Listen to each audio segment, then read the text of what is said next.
Hi guys, this is Friday evening, September 27th. This is my diabetes walk for blood sugar control. Guys, I started my as you know, walking for blood sugar control with my effort to rebuild my muscles.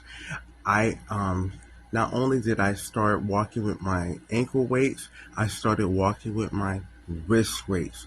And it was a challenge, guys. It was very difficult, but I have to do it. So I only did 2 laps.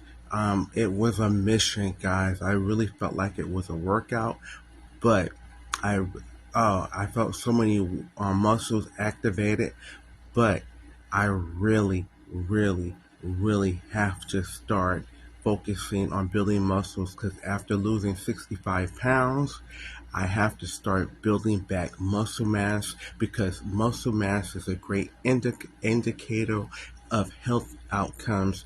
If you have any complication or any negative health